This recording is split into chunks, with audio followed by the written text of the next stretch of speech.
So a project, what is it? A project's a temporary endeavor to create a unique product, service, or a result. A project's a series of structured tasks, activities, and deliverables carefully executed to achieve a desired outcome. Some examples of projects: video game development, software development, installing a machine on a production line in a manufacturing company, building a new house, putting a deck on a house, doing natural disaster relief like they did in the Carolinas and in Tennessee, promoting campaigns for musicians, doing musicals, and so on and so forth are all considered projects. A deliverable. What's a deliverable? A deliverable is a unique and verifiable product, result, or capability to perform a service that must be produced to complete a process, phase, or a project. Okay? It's either tangible or intangible. It's generally completed within a time frame. There may be a cost associated with it. Building a deck, the deck would be the deliverable.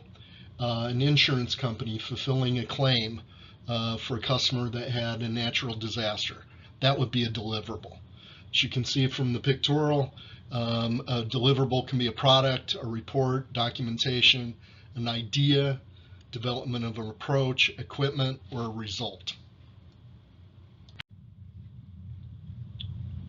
A product. Product's an artifact that is produced. It's quantifiable and it's qualifiable. Okay? Can either be an item or a component to an item. Products are intended for customers. They're intended to be used. Products are typically created for sale, consumption, and used by someone else, whether an individual consumer or a business. They're created to benefit a market, identifying and meeting a market need to provide some advantage to users, and they're often exchanged for value. In the pictorial that I'm showing, a product can be a document. You write a report to get a grade. Okay, it might be a good. You go to McDonald's, you get a Happy Meal. That's a product. Okay, it might be a policy or procedure. Somebody figures out how to do something. They want them to do it the same way every time they do it. So they write a policy or procedure. It's codified. It's accepted by everybody. It's a product. Okay, it might be a service like a hotel maid in a hotel. She does the same thing over and over again. The product she produces is a clean room. Okay, it can be an idea. It's an idea that is developed into something else, can develop into an end product, but that is a product. Also a chemical structure. For instance, pharmaceutical companies. They develop chemistries that are turned into pills, and those pills end up becoming a product. Well, the beginning product could be just a new chemical structure for some pharmaceutical. A place, for instance, the Colosseum in Italy. When they produced that, they did games in it. So that was the product, building that structure.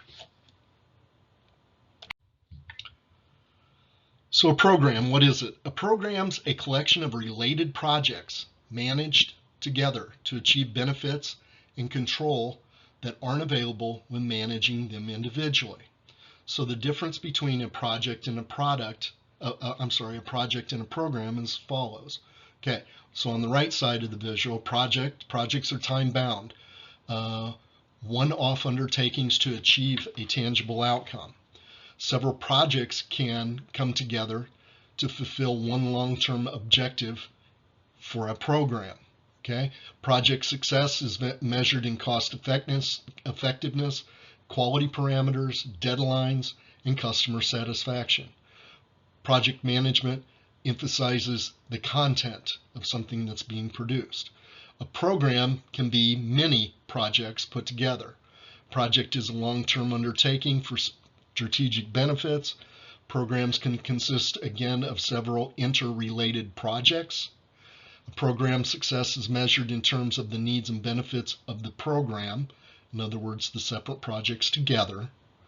And the program management focus is on the context of the deliverables. The pictorial on the right provides a representation of how a project, program, and portfolio go together. Okay, so a project's a temporary endeavor. It's a singular thing. Okay, it is created and defined by a scope, the resources, the schedule, and the costs that are associated with that one unique activity. A program is a collection of projects. The projects are often related. They work together, and they go together for a common good, for whatever benefit, for whatever organization. And then you have a portfolio. A portfolio is a collection of, can be just projects, or it can be a collection of programs and projects. So a portfolio is the highest level. It's a combination of multiple programs and projects. So portfolio manager versus a project manager. Who does what and why? So project manager, they do individual projects. They're responsible for individual projects. Their level is operational and deliverable. They are there to produce one unique outcome for the project, or outcomes for a singular project. Okay, objective, they optimize the project to deliver on time, on budget, and to customer satisfaction. For instance, an example could be software development. So you have resource planning for the software, you have ad hoc solutions that you put together, and you may put them together in some combined platform like Excel or Trello or what have you, but it is a unique product. For a portfolio management, a portfolio manager manages multiple projects. They often oversee from a higher level strategic standpoint because multiple projects have to go together. They're there to optimize the portfolio and each individual project's outcomes to maximize the outcome for the portfolio. For instance, the software might be putting individual platforms together, like in an enterprise resource planning platform. For instance, like Canvas. Canvas would be a portfolio of softwares that go together. So someone had to manage how all of those went together to be provided to you, the student. So here's some positions that are key to project initiation. Okay, so project manager versus a project sponsor. First of all, project sponsor is typically somebody that's from executive management and they want the project to succeed. Okay, they're often the go-to person for the project manager to interface with. Okay, so project manager responsibility, they focused on the project execution and the deliverables, whereas your project manager provides resources and support to deliver the business value to the project and ensure that its successful business outcomes occur. So they interface together with the project manager. You have a product owner. Product owner often goes with agile management, agile projects. So that would be incremental or iterative. So a product owner's responsibility is they advocate for the end user, the customer, okay, of the final outcomes of the project. And they guide the team with informed decisions and backed on user feedback. So they act on behalf of the customer, okay? The project sponsor, they focus on the vision and resources utilization while serving as an advocate for the product. Okay, project owner, they act as a line of communication between the project sponsor and the project manager. Often a project owner is someone who is a part of the project and they want to ensure that the project goes well. Whereas they're different from a project sponsor, whereas project sponsor serves as a line of communication between the project team and the decision makers. A project champion, they provide direct inspirational and motivational support. They're often part of executive management. They might not be as involved as a project sponsor, but they are someone that would be an advocate or cheerlead for the project. They're different from project sponsor. They help project members by providing resources and guidance. Okay, project stakeholders. Just about anybody can be a project stakeholder. Okay, and they are just someone that is invested in the outcome of the project, and they'll be affected by the outcome of the project. A project sponsor is their part is to execute the prerogatives of the company, and with emphasis on what is needed and what is wanted by the project stakeholders. Finally, you have an executive sponsor. An executive sponsor's responsibility they're on the project board, okay, which a lot of times can be an executive management board. And they're concerned with the success of the project and how the project will align with the vision and strategy of the business. It's different from a project sponsor who just acts as a communication vehicle for what's going on with the project manager, the project team, to the project sponsor, or to the executive sponsor of the project.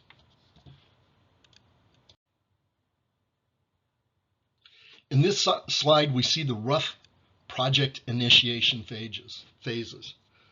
The first phase, which would really be phase 0, is there's a need. Okay, somebody comes up with an idea. They see an opportunity or a gap or a threat to either the business, the organization, the product, some ongoing activity related to their organization. Next thing is somebody writes up, in essence, a business case. A business case more or less explains why there's an opportunity. It's quite detailed and provides solution, suggests what the cost would be to initiate a project to address this opportunity or gap or a threat. Next would be there would be a feasibility study.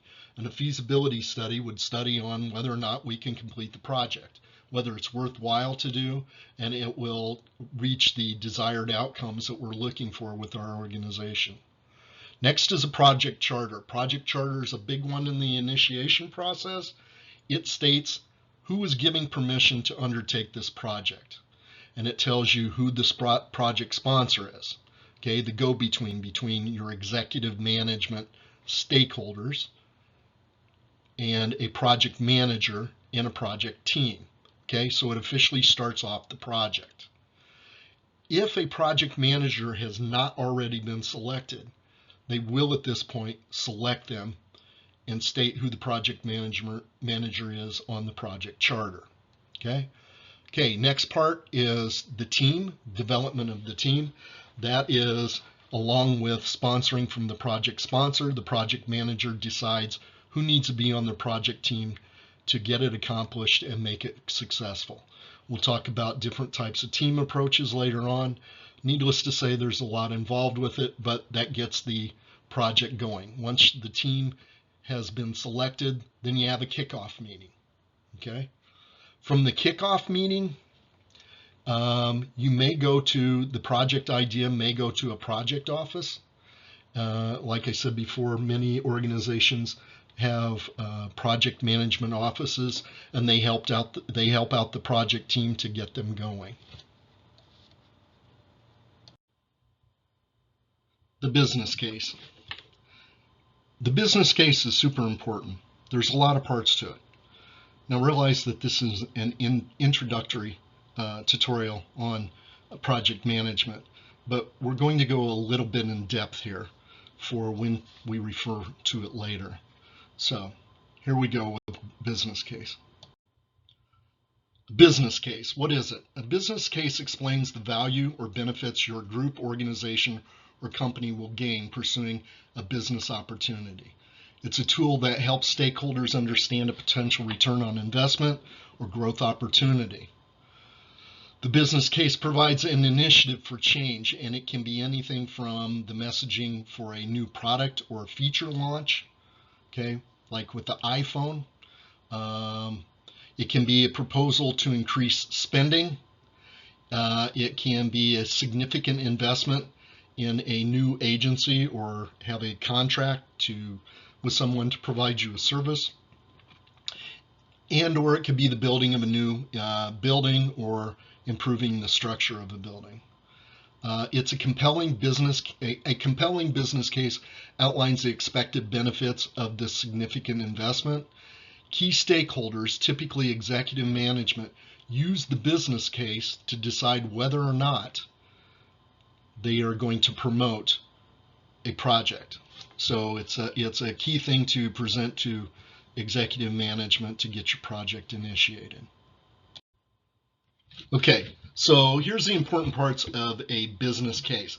Now, a business case doesn't have to be this in depth, but often it is, especially if it's a large organization and they're going to invest a lot of money. Okay, so you have an executive summary. An executive summary is more or less telling the individual who reads it what's in the document.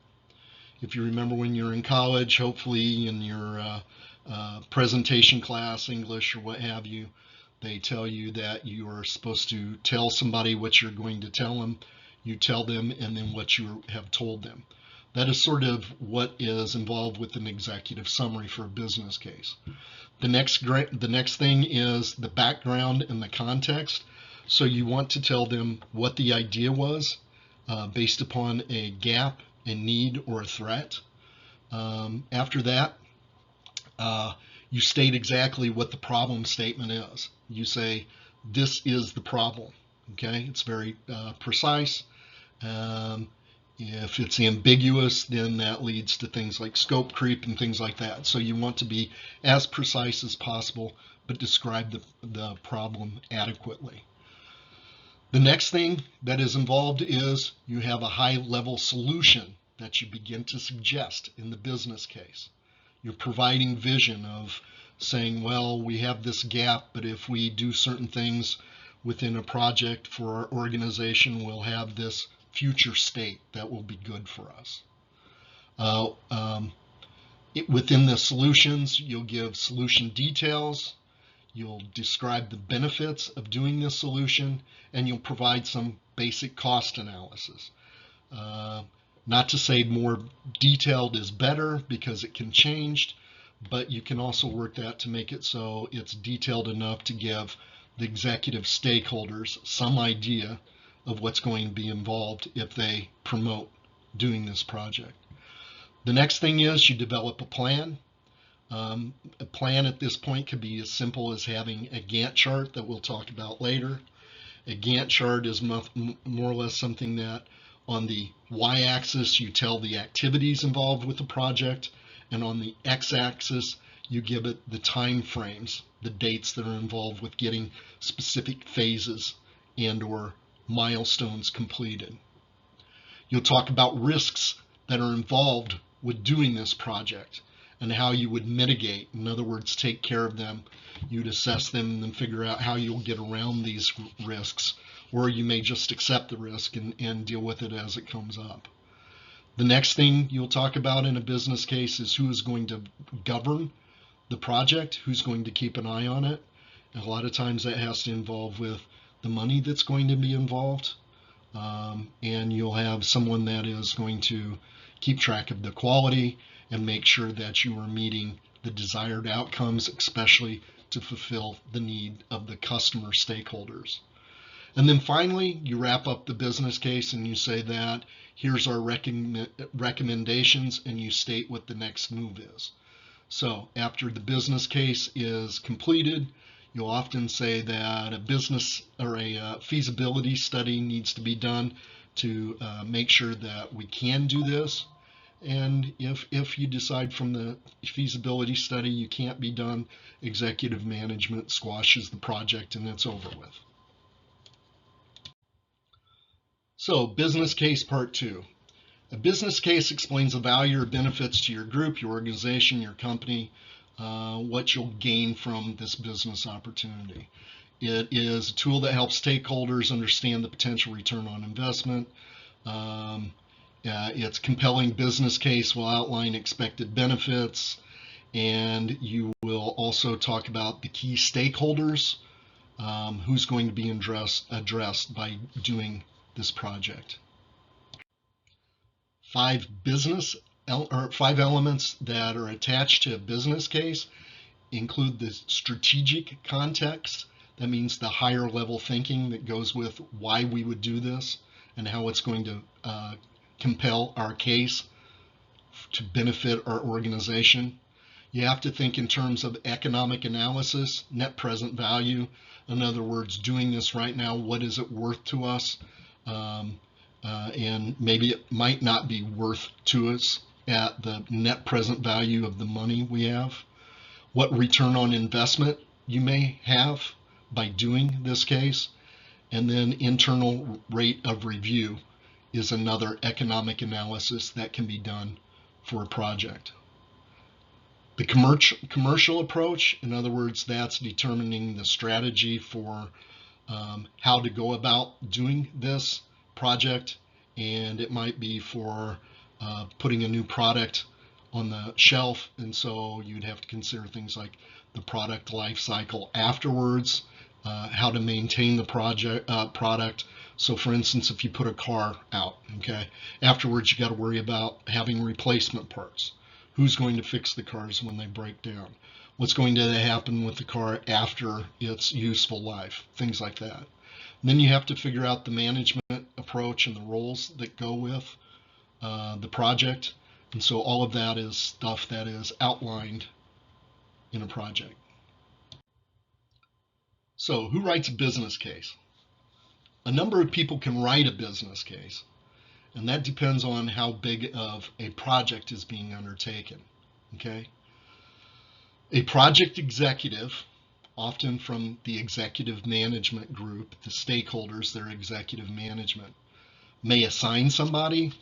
They may already know of someone that is near and dear to the project that they'll assign to it, and that general person might be the project sponsor. Okay, they'll name them, and they'll say you're going to sponsor this project.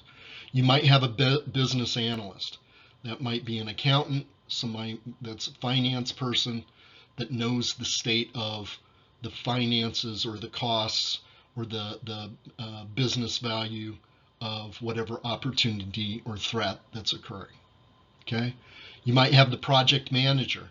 Okay, you might have a project manager that's experienced, has done projects similar to this undertaking, and so they may help write the business case just because they're knowledgeable and they know what's involved with the project. Okay, you might have to, if you're a large organization and you have a project management office, you may kick it over to the project management office. Those are people that deal specifically with doing projects, so they'll understand what's involved with the business case. They'll also know the stakeholders, things of that matter, so who to address and their advantages and benefits of those stakeholders. You also need subject matter experts. Okay, so if this is a new undertaking, you might identify people that you need to bring on board. A lot of times it might be a third-party provider, and they will help you out with how to get your project underway and make it successful. You also have project assurance. You'll have somebody that will think in terms of the quality. They'll also be considerate of the business aspect of it, and they will be someone that is going to instill or try to promote providing quality aspects to the project as it's progressing along. So who is a project sponsor? Project sponsor is a senior manager.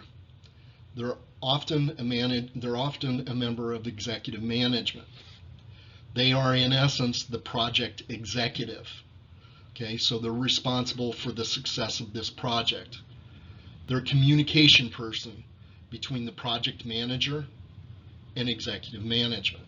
Okay, their role, the role of the project sponsor is the main point of contact between the team, the project manager, and senior management. They're responsible for the project's overall success, including identifying and defining success criteria, appointing a project manager, ensuring the project manager puts a good team together, in ensuring that the project's delivered successfully. Remember, project sponsor or an executive sponsor usually chooses the project manager. Sometimes the person's been identified before, but this is when the project sponsor says, here's the person we're going to have. Okay, so the responsibilities: providing financial support, strategic planning and leadership, establishing the project plan, and that goes along with the project manager, proposing the business case and the scenarios within, monitoring project progress, performance, and the profitability of the project, identifying the business needs behind the project, ensuring the project manager keeps the work project flowing and on track and within budget, within time and scope, ensures the organization enjoys the benefits of the final deliverable, and acts upon and escalates issues when the project team cannot deal with them. So they would be the go-to person if the project team decides and the project manager decides, says, hey, this is something that is above and beyond the scope of what we're doing in the project. We need you to be involved to deal with an issue for us. A business analyst. A business analyst is, generally speaking, someone from the organization that has a finance or business management position or degrees. Commonly, you might consider them as a bean counter. Okay, they ensure the project is successful by ensuring the business needs. So they understand the business needs, the structure, the processes, the policies, the operations of their organization, and what the project's going to live under. They're a liaison between stakeholders, executive stakeholders, the project team, the project manager. They communicate the business aspect to the project team. They do data analytics in terms of finances and things of that nature. They often do a risk assessment, so they identify risks to the project. They qualify them and quantify those risks, and they determine the best response to address them. They also provide quality control to inspect, measure, and test deliverables based upon the quality standards that are placed in a project. They are initiator of change management.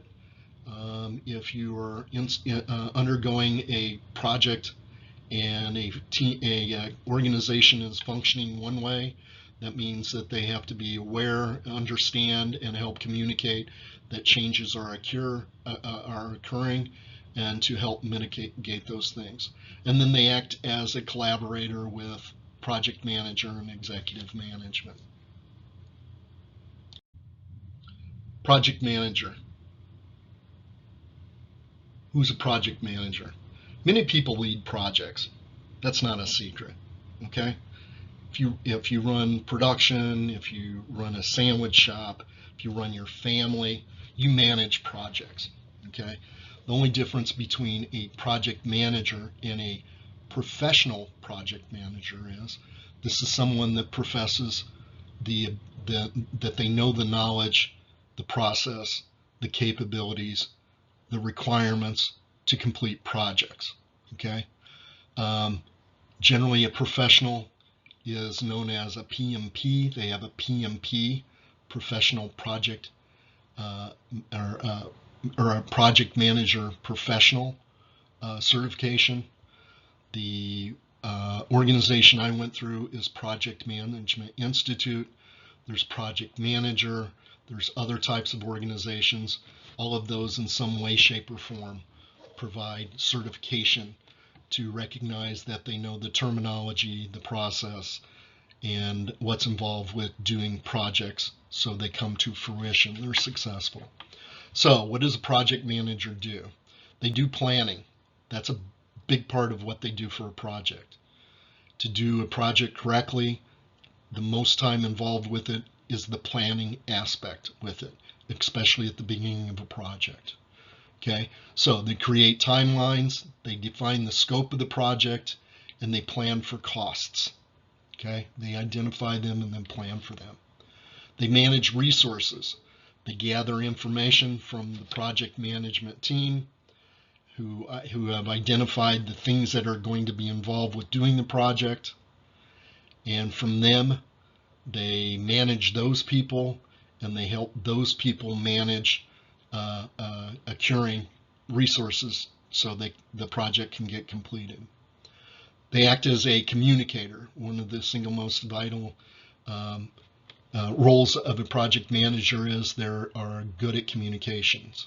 Okay, they communicate between clients, vendors, and your team members. Also, executive management, project sponsor, customers, things of that nature. They provide motivation. A lot of times they're not the doing people.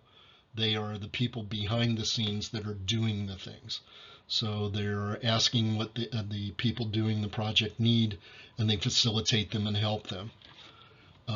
They provide expert knowledge to your project team members. They manage risks. They look forward toward finding out if risks are going to occur, and then they determine how and why and who are going to manage or mitigate or accept the risks. They track the project. We'll talk about those tools that are involved with managing costs, managing the schedule, and things of that nature later on. So we'll talk about earned value management and those key indicators and what those things will tell us, and that we'll talk about that later on. Documentation. They help keep track of documentation. They may set up a document library for the team to go to make sure that they're following the scope of the project, that they are reaching deliverables. They have acceptance criteria for when a deliverable is made and things of that nature. They troubleshoot, and they help others troubleshoot. They also provide for quality assurance. In relationship to others in the project, typically a project sponsor is someone that a project manager will report to, and a project manager will often report to a program manager and or a portfolio manager. Stakeholders. Who are they? Stakeholders are the single most important part of a project. Okay, you can have internal stakeholders. That might be the company, the people in your company, your organization. They might be the everyday worker. They could be a janitor. They could be the CFO, the CEO of a company. They're anybody that will be impacted by the outcome of a project. You have external customers or external stakeholders. Those can be customers, suppliers, vendors, government, society in general, that will be impacted by what you do or the outcome of your project. You have secondary stakeholders.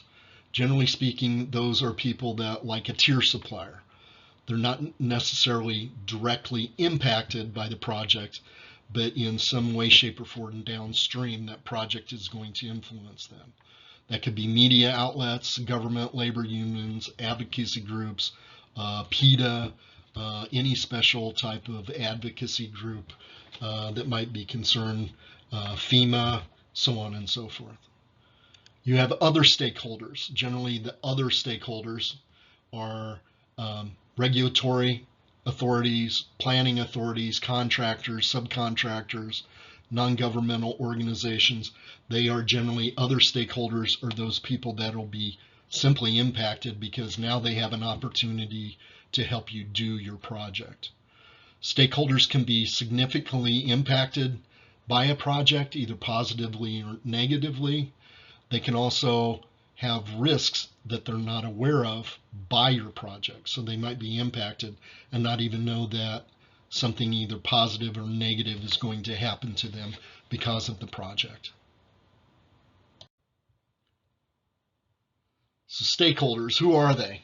Well, just about anybody can be a stakeholder to a project. Okay, here's a grouping of projects or of stakeholders to a project. Okay, like I said before, in some way, shape, or form, they're going to be influenced by the outcome of the project. So if you do a project and you develop some product, the customer of the product may be a stakeholder.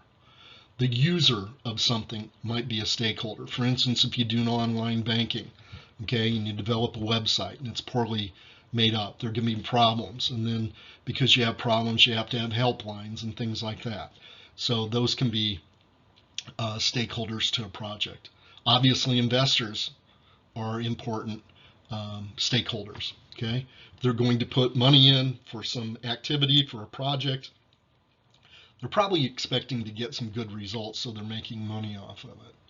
You can have shareholders. Okay, somebody that's has shares in a company or an organization. If you have a project and it fails and a lot of money was invested into it, they're definitely going to be impacted by the outcome of the project. You have partners, so this might be companies that are related to your company that benefit by the activities that you do in your company, so they're stakeholders. Obviously, senior management or executive management, okay, they're generally, as I said before, they're often someone that are going to initiate the project. Public authorities, for instance, somebody like Elon Musk, okay, so he's doing space shots. That has big implications, and so it impacts the government in certain ways. They'll send payloads up on Elon Musk's rockets and so forth. Starlink is another one that was a big activity within his companies, and so it's providing information worldwide to people through the internet. Obviously, the government, then just regular managers within your company. Generally speaking, they're in some way, shape, or form are going to be impacted by the results of your project. Your employees, protesters, people that are upset by the outcome or don't appreciate or would like something better in society, those are stakeholders. Even competitors to your company. You may do something and corner something in the market, take advantage of what's called the first mover advantage. And for instance, like Microsoft, when they came up with Windows, they were one of the firsts to be able to develop a computer system for the average person to use. Special interests are stakeholders, and then charities are also stakeholders. Life cycle phases of projects. This is, there are four main types we'll talk about, and they are important because they're very distinctive to how you're going to do your project, how you're going to manage it, and the outcomes that are related to it. Okay, so there's four types of project life cycle phases approaches. Okay, it's a lot of big words. When I was studying for project management, most of the books that are written for project management, I can't help but think that these are severely left brain people, I guess you would say. They think in abstract, random, and things like that, and it took a long time to pin down what the difference between predictive or waterfall approach was versus an incremental approach for project management versus iterative versus hybrid. So I have provided these a little representation at the bottom to give you a little bit of a heads up involved with the aspects of these approaches. So predictive development approach is one that most people are relatively understand easily. Okay, if your project for the day is getting up and going to work and then coming home, yeah, that's a project. All right, it's pretty straightforward what's going to happen. You do some thinking at the beginning. Let's say you get out of bed and you go, okay, what am I going to do? What do I got to do for the day? Let's say you've got to drop the kids off. You got to get to work. There's things at work you need to get done. You got to make lunch for the kids. You got to make lunch for yourself. You have to pick the kids up, and you got to make sure that you've got things done during the course of the day. So a waterfall approach just means that you're going to do one thing after another, and one phase will lead to another phase. It's the easiest, most simple way most people think of a project is pretty much the predictive waterfall approach. They're unaware that there are other approaches, including the incremental approach. The incremental approach to project management is you have a project, but you have to do it in steps, okay? And it's not that the steps lead one after another. You may do them sequentially or non-sequentially. You have to wait for the outcome, okay? You can have the outcome of one and it's finished, but the project's not finished because you have other aspects that need to be done. So these incremental might be that you do one part and you can't do another part, so you go to another portion of the project to get it done. And then you may come back and do the second one that you skipped over. So that would be an incremental approach, okay? There's also the iterative approach. What's meant by iterative approach is there's a lot of problem solving that goes with this, okay? And we'll talk about the differences of how these meetings or how these projects are performed later on. And so what that means is you may not have an answer. You just might have, they talk about having features and epics and user stories. So you don't know what the end product is going to be. You just paint a picture of what you hope it looks like or what you want it to look like. So whoever's going to use it is pleased with the outcome and they can use it. There's not a problem with it. Okay. The iterative approach is often involved with software development. Okay. It's probably the main way to do software development. The meetings that they have are called Scrum, and they have meetings afterwards, and we'll talk about those. But it's a higher bred, a lot of problem solving approach. That's what I call it. It's more of a problem solving project management approach. And then you have the hybrid. The hybrid can be a mix or match of those first three project life cycle phases. And so that's just a beginning for you to understand the difference. So there's 4 differences here. Okay, so predictive waterfall approach. It's a linear approach to project management. It's a well-known project management methodology involving completing a task or a phase, typically one after another, hence the waterfall. You do one, you're done with that, it falls over into the next task and then the next task, okay? And then using or building on it to complete the next task or phase, okay? So if you look onto the right hand side of the screen, you have a task A, you do the task B, you do the task C, that's completed. You may reach a milestone. The milestone is just saying, hey, we've accomplished something great here, and it may be at the end of a phase. And then you're done with that, and then you go to the next tasks, and on and on and on until you get the project complete. Building a house, constructing a house is a common waterfall approach for project management. So you develop the requirements, you design what you're going to do, you develop or construct whatever the project is or the outcome is towards your deliverables. You deliver it, and then you decide how you're going to maintain that. So once you build a house, you know, you might consider, oh, we've got to do maintenance, got to put a roof on after 20 years or so forth. So that would be a predictive waterfall approach. Okay, the next one to talk about is incremental project approach. It is considered being agile. Agile means that you are flexible, okay? So it's not as structured as the predictive waterfall approach, okay? Incremental project management is a method that involves breaking down a project into smaller parts or increments that are delivered in stages. Each increment builds on the previous one, repeating the process until the project is completed. So it's pretty much repetitive in nature, okay? You create a work breakdown structure, and you would also do that in waterfall approach, but this is what I put together. So, okay, so it breaks down the project into small chunks.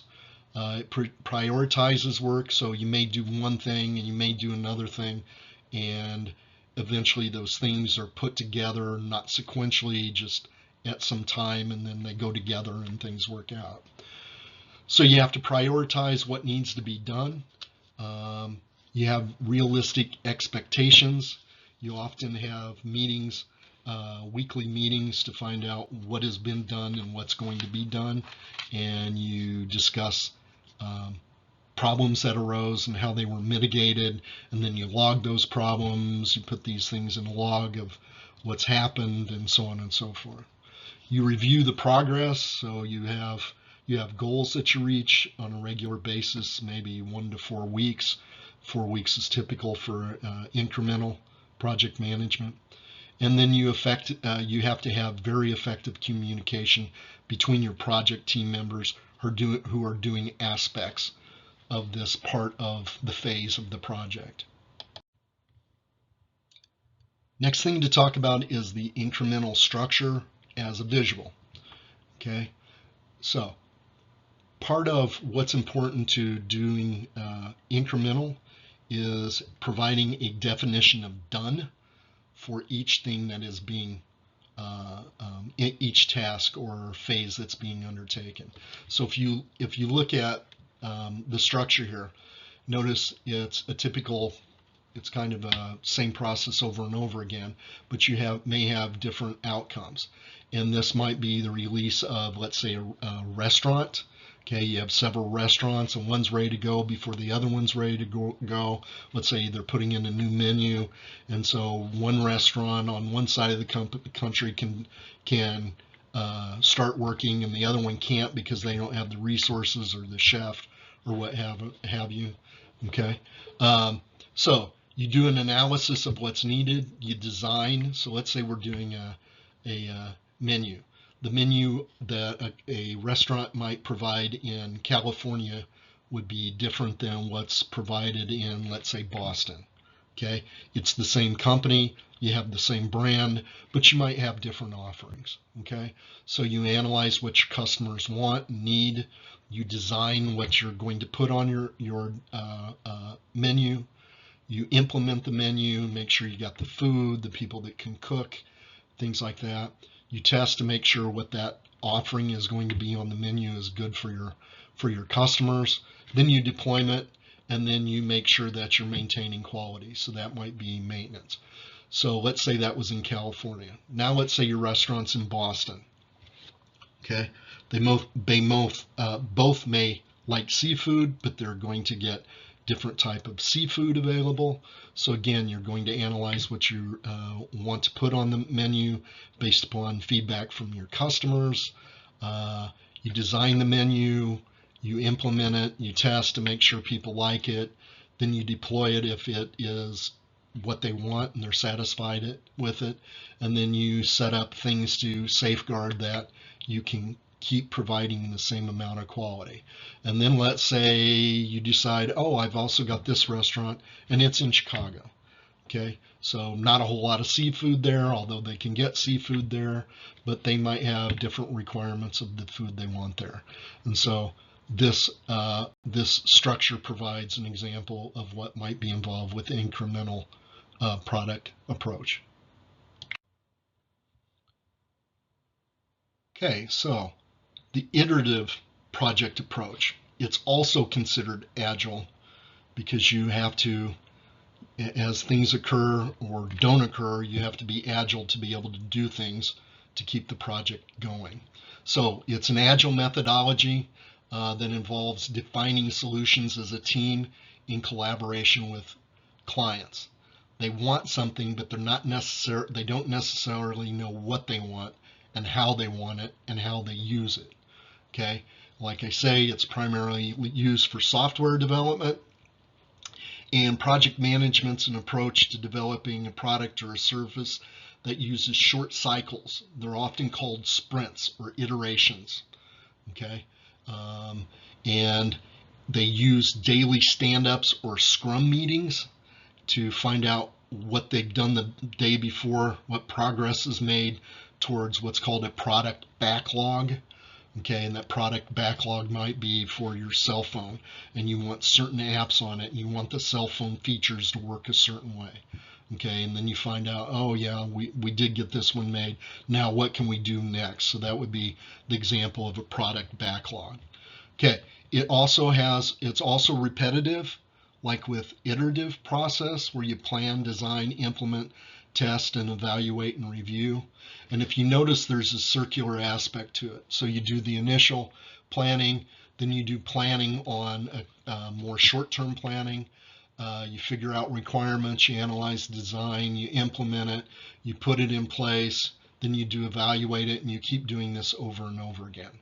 So that gives an example of the project approach, or I'm sorry, the iterative project approach for project management. Okay, so here's just showing you like I talked about before, a product backlog, and showing how you'd go through one iteration, next iteration, next iteration. Some key terms that go with the iterative agile approach is, I've already talked about definition of ready. We'll talk about definition of done. That's a quality control aspect to say, okay, we need to do this. So when you're doing the planning, you go, do we have all these things? Do we have these people? Do we have these resources in place to start doing this iteration?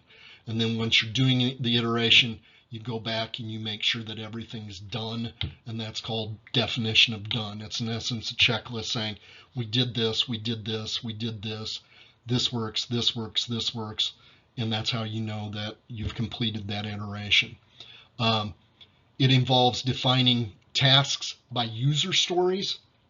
In other words, you don't know exactly what the product is or how it's going to be used, but you describe it with the story. It's like having a novel. If you watch TV or whatever, and you'll have subplots within the TV show. Okay, and then one's doing something someplace, one character, another character is doing something someplace, and at the end they all collide together, and then you get a resolution to their combined stories. Okay, so that would be characterization of agile. Okay, they use the Scrum approach, and that's to figure out, okay, are we ready to do this product backlog here for this iteration? And then once they're done, you go, okay, definition of done with this iteration, we'll move on to the next thing. So that is an example of what is meant by iterative project approach. Okay, so the last slide with this is the hybrid approach. And in essence, it's just showing you that you may use a combination of those three previous approaches to get your project done. So I won't go into depth on that right now, but that's in essence what's involved with it.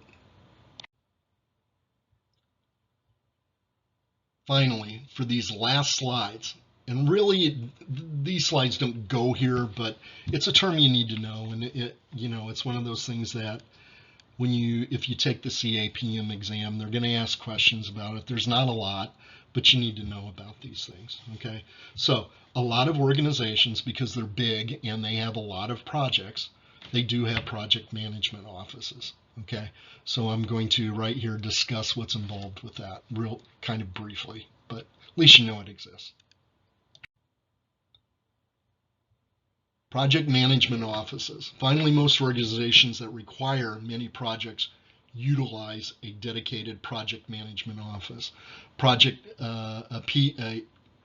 PMO, or project management office, is a specific group within an organization that provides project management support to all projects. They may directly lead it, or they may provide people to do the project. Using a PMO team ensures that best project management practices and standards are met. They help the team deliver maximum value to the projects for the stated goals.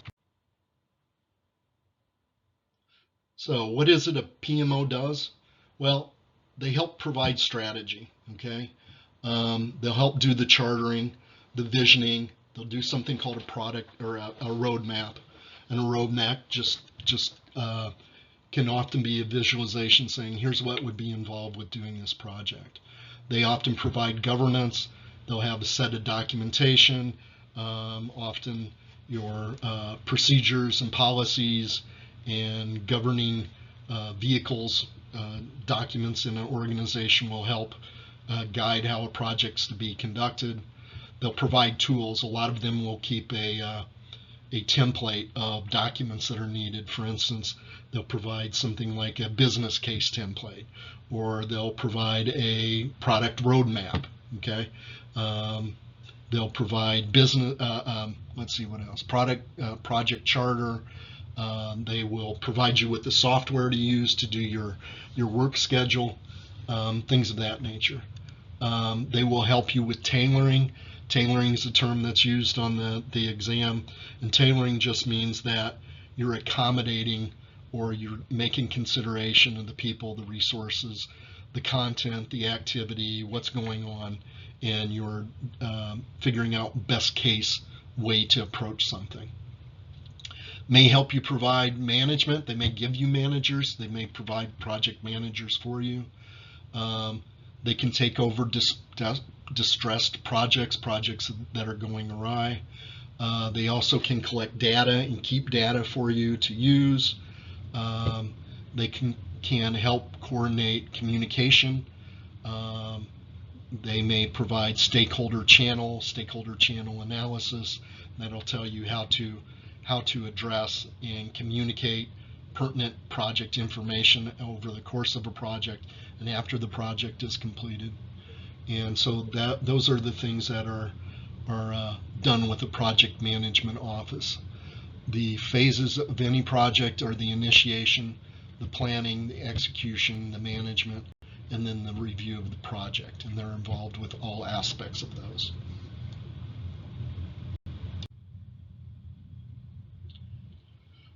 With the review of all that information, here's what you should know. You should know what a project is. You should know what a product is. You should know what a deliverable is, a program, a portfolio, the project management office, the 4 types of project life cycle approaches, what a business case is, what a project sponsor is, what they do, stakeholders, what a business analyst does, difference between a project manager and a portfolio manager, subject matter experts, types of stakeholders, and then those 4 different aspects to project management. With that said, we'll see you in the next tutorial. Thank you. Goodbye.